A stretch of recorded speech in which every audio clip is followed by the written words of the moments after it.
اب اللہ کی ملاقات کے حوالے سے ہمیں دو باتیں سمجھنے کی ضرورت ہے۔ پہلی بات کہ اللہ سے ملاقات کا اگر آپ کو شوق نہیں تو ہونا چاہیے۔ اگر آپ نے ابھی اس وقت ذرا اپنا محاسبہ کریں، اسی وقت سوچیں میری زندگی کتنے سالوں کی ہے، سوچ لی۔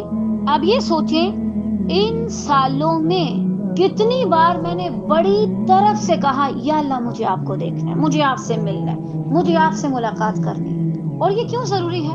کیونکہ اگر آپ اللہ سے ملاقات کا شوق نہیں رکھیں گے تو اللہ بھی آپ سے ملاقات کا شوق نہیں رکھے گا۔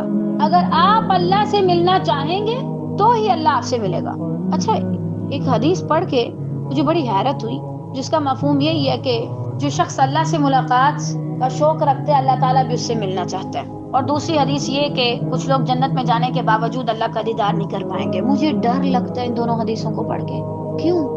کہیں ایسا نہ ہو کہ کوئی شخص جو اللہ کا دیدار نہیں کر سکتا ان میں وہ بھی شامل ہو جس نے کبھی یہ نہیں شوق رکھا تھا کہ میں اللہ سے ملوں، لہٰذا اس نے دنیا میں کبھی یہ شوق رکھا ہی نہیں، پالا ہی نہیں، اس لیے اللہ نے اسے محروم کر دیا۔ ڈرا کر اس حدیث میں کہیں ایسے لوگ شامل نہ ہوں کہ جنہوں نے کبھی اللہ سے ملاقات کا شوق نہیں رکھا، نہ کبھی سوچا اور نہ کبھی اس چیز کی خواہش کی۔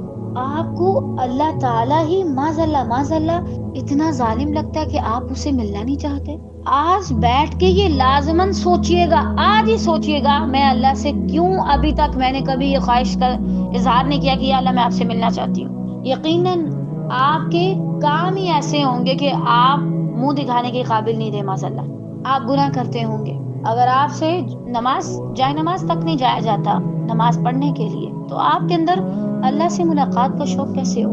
اگر ابھی تک زندگی میں آپ نے محبتوں کو چکھا ہے، آپ یہ سوچ کے نہیں روئے کہ یا اللہ میں آپ سے ملنا چاہتی ہوں، تو آپ نے کیا کیا اپنی زندگی میں؟ بیکار ہے آپ کی 20 سالہ 25 سالہ 30 سالہ 40 سالہ زندگی۔ کیا کمایا اپنی زندگی میں؟